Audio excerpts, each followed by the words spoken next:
La formation du corps d'énergie mentale, partie 2 de 2. Avertissement par rapport aux propos tenus dans le cadre de cet enregistrement. Je vous ne demande pas de croire ce qui est dit, mais plutôt de vérifier par vous-même si cela est réel avec votre ressenti ou votre intellect. Bonne écoute. Le corps d'énergie mentale va modifier la structure psychique de l'individu, va l'amener à transmuter le corps astral qui était présent et prédominant chez lui par un corps mental qui va le remplacer, donc une transmutation psychique totale. Donc tous les branchements que l'individu avait jusqu'alors avec des entités astrales sont progressivement défaits par l'esprit qui va pénétrer de plus en plus dans l'individu à mesure qu'il avance en fusion. Et plus que l'individu est capable d'assumer consciemment la présence de cette énergie dans sa psyché, sans sombrer dans la folie, sans devenir quelqu'un de dysfonctionnel, à mesure qu'il est capable d'en prendre davantage et à mesure qu'il est capable d'agir en conséquence avec elle. Donc, autrement dit, l'intégration se fait. Le corps d'énergie mentale altère la structure de l'aura de l'individu, c'est-à-dire le champ d'énergie qui l'englobe. Donc, au lieu que ce soit un champ qui est teinté d'astralité, c'est un champ avec une énergie qui devient de plus en plus forte, dense, blanche, sans coloration, sans réflexion, sans préjugés, sans dogme, dans toutes les formes qui étaient satellites de la psyché de l'individu, issus des plans astraux, sont progressivement éliminés et nettoyés par l'énergie mentale qui remplace l'énergie astrale qui, jusqu'alors, habitait l'individu. Cette nouvelle structure d'énergie, donc le corps d'énergie mentale, eh bien, c'est un corps d'énergie qui ne peut pas être perçu et évalué adéquatement par des gens qui n'ont pas ce corps d'énergie. En ce sens que si, par exemple, un médium rencontre un individu qui a un corps d'énergie mentale, eh bien, le médium qui procède de l'énergie de l'astral, eh bien, ne sera pas capable d'interpréter les données qui sont dans son aura parce qu'il ne pourra pas l'apercevoir, étant donné qu'il n'aura pas la capacité de déchiffrer l'information n'étant pas doté d'une structure énergétique mentale. Ce qui fait en sorte que s'il ne procède que du niveau astral, il ne peut pas voir, par exemple, c'est quoi le plan de vie de l'individu, son destin. Il ne peut pas décrypter l'information comme il peut le faire chez un autre individu qui a un niveau d'évolution égal ou inférieur à lui, c'est-à-dire qui n'a pas encore développé le corps d'énergie mentale. Donc, autrement dit, l'information lui est voilée. Par contre, l'individu qui développe le corps d'énergie mentale, qui a réussi à intégrer l'énergie de l'esprit, il va être capable, par exemple, de faire une lecture du médium en fonction de son besoin. Tout ça pour mentionner que l'individu qui développe le corps d'énergie mentale a une interface psychique qui lui permet de percevoir celui qui est habité par le plan astral, alors que le contraire n'est pas vrai. Et ce phénomène-là est comparable à ce qui est observable dans le domaine de l'informatique. Par exemple, il y a l'arrivée sur le marché d'un nouveau logiciel. Le nouveau logiciel informatique permet de lire des documents enregistrés en fonction de l'ancienne version qui existait jusque-là. Par exemple, pour le domaine du traitement de texte, donc de l'écrit à l'ordinateur, et alors que l'ancienne version de traitement de texte ne peut pas être capable de lire les fichiers qui ont été créés en fonction de la nouvelle version, mais ne peut que lire que les versions de fichiers antérieures à sa création. Donc, autrement dit,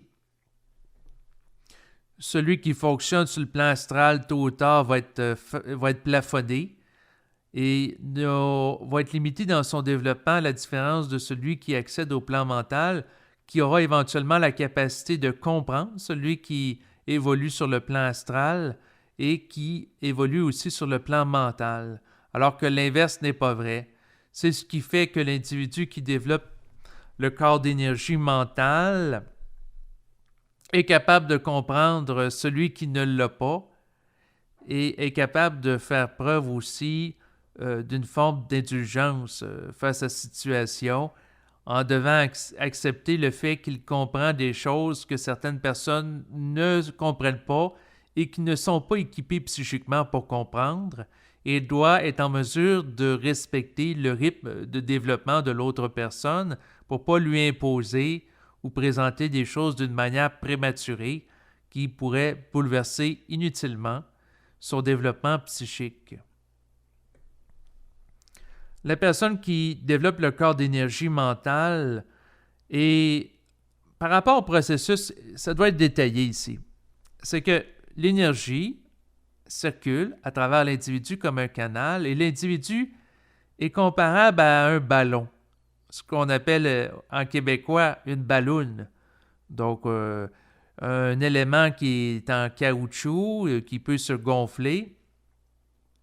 Et puis, la façon que le processus se fait, c'est que l'individu, l'ego, peut se gonfler, intégrer à l'intérieur de lui, non pas de l'air, mais de l'énergie de l'esprit, à une certaine quantité sans qu'il éclate. En ce sens que si on prend un ballon qu'on gonfle, au début on commence à gonfler, on voit qu'il y a de l'espace. Ensuite, il est moyennement gonflé, on ressent progressivement une tension qui s'installe. Parce que les parois ont une capacité d'expansion, mais elles sont quand même limitées par la forme de l'ego ou du ballon. Et s'il y a trop d'énergie qui entre en même temps, eh bien, qu'est-ce qui arrive? C'est que la surface se dilate, puis à un moment donné, elle ne peut plus se dilater, elle a atteint le maximum d'expansion qu'elle pouvait prendre compte tenu de la forme, et qu'est-ce qui arrive? Elle éclate. Donc, à un moment donné, s'il y a trop d'air qui est mis dans un ballon, le ballon va éclater. Et c'est un petit peu le même phénomène qui peut se produire chez un individu. C'est pour ça que l'esprit doit ajuster sa quantité d'énergie qu'il investit chez l'individu pour pas qu'il l'éclate. Parce que s'il est confronté à trop d'énergie en trop peu de temps et il n'est pas capable de gérer ça, ça occasionne des chocs de vie qui sont extrêmement grands. Surtout que si l'individu, lorsqu'il est confronté à cette énergie-là, s'ouvre et est en même temps ouvert au plan astral, eh bien le plan astral peut vouloir faire interférence et habiter l'individu en bénéficiant de l'espace pour tirer avantage de son ignorance, de sa naïveté et l'amener à éclater dans le sens de sombrer dans la dépression ou faire une crise émotionnelle ou autre.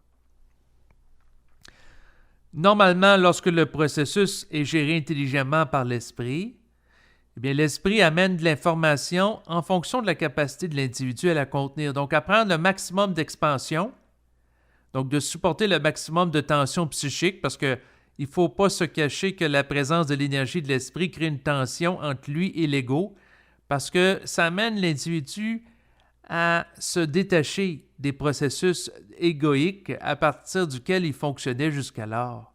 Donc, autrement dit, l'individu doit accepter le fait, par exemple, qu'il va arrêter de fonctionner en fonction de mémoires se rattachant du passé strictement pour fonctionner de plus en plus en fonction d'une intelligence créative qui se manifeste dans le vide. Donc, la personne doit être capable, lorsqu'elle vit ce processus-là, éventuellement de prendre la parole sans texte, sans support informationnel, pour canaliser directement l'esprit, sans s'appuyer sur des formes passées pour se sécuriser, ce qui est tout un défi. Lorsque la personne n'est pas habituée de faire ça.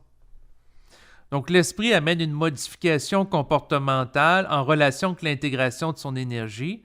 C'est pour ça que ça doit être calibré, ajusté, parce que s'il n'y a pas assez d'énergie, l'ego reste inintelligent de l'esprit.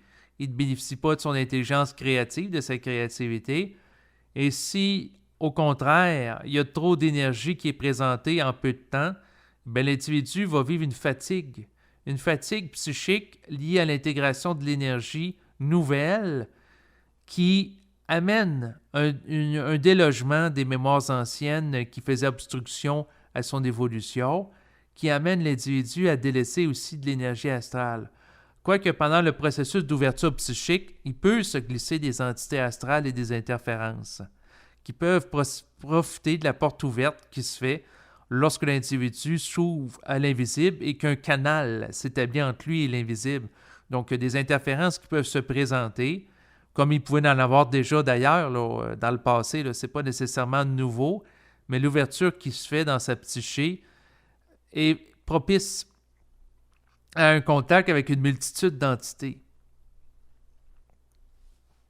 Donc, le corps d'énergie va se développer en fonction du rythme d'intégration chez l'individu de l'énergie de l'esprit qui est transmutée.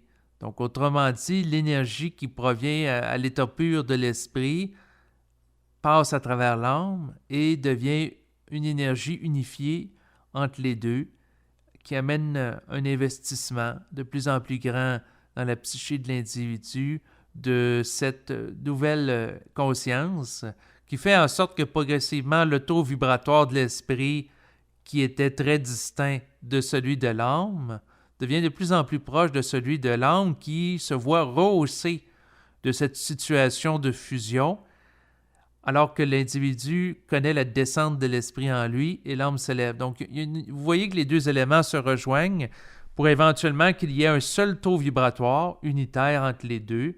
Le nouveau corps d'énergie va donner des capacités à l'être humain qu'il n'avait pas autrefois, des capacités de voyance par rapport aux autres, par rapport à l'avenir. Et ce corps d'énergie va stabiliser le corps physique, le corps émotionnel et le corps intellectuel, parce que c'est une structure énergétique qui va amener de plus en plus une paix dans le mental de l'individu, un calme de plus en plus présent et une gestion de plus en plus intelligente et consciente dans la vie, que ce soit sur le plan amoureux, dans les loisirs, au travail, avec les membres de la famille, pour réorganiser progressivement la vie de l'individu qui va agir en fonction de ce dernier. Ça occasionne des deuils chez l'ego, ça peut être des modifications de comportement liées à son alimentation, liées à ses relations avec ses proches, liées à son travail, et ainsi de suite. Donc, ça amène des changements pour favoriser justement l'enracinement de plus en plus grand du corps d'énergie dans la matière d'une manière adéquate. Et si l'individu présente des résistances face au changement sur le plan de l'ego, bien, à ce moment-là, ça crée des tensions et s'il craque sous le changement, bien, ça peut créer des états de dépression. Donc, l'individu doit s'ajuster adéquatement au changement tout en amenant sa contrepartie cosmique, l'esprit, s'ajuster à lui. D'où la négociation et le rapport de force entre les deux. Parce que ce n'est pas unidirectionnel. Parce qu'une fusion réelle ne peut pas être intégrée d'une manière unidirectionnelle parce que, à ce moment-là, l'individu, en tant qu'ego, ne développe pas une intelligence qui va être capable d'accoter celle de son esprit. Parce que plus qu'il intègre la vibration de son esprit, plus qu'il devient intelligent, puis éventuellement aussi intelligent que son propre esprit, ce qui lui permet d'être à son niveau.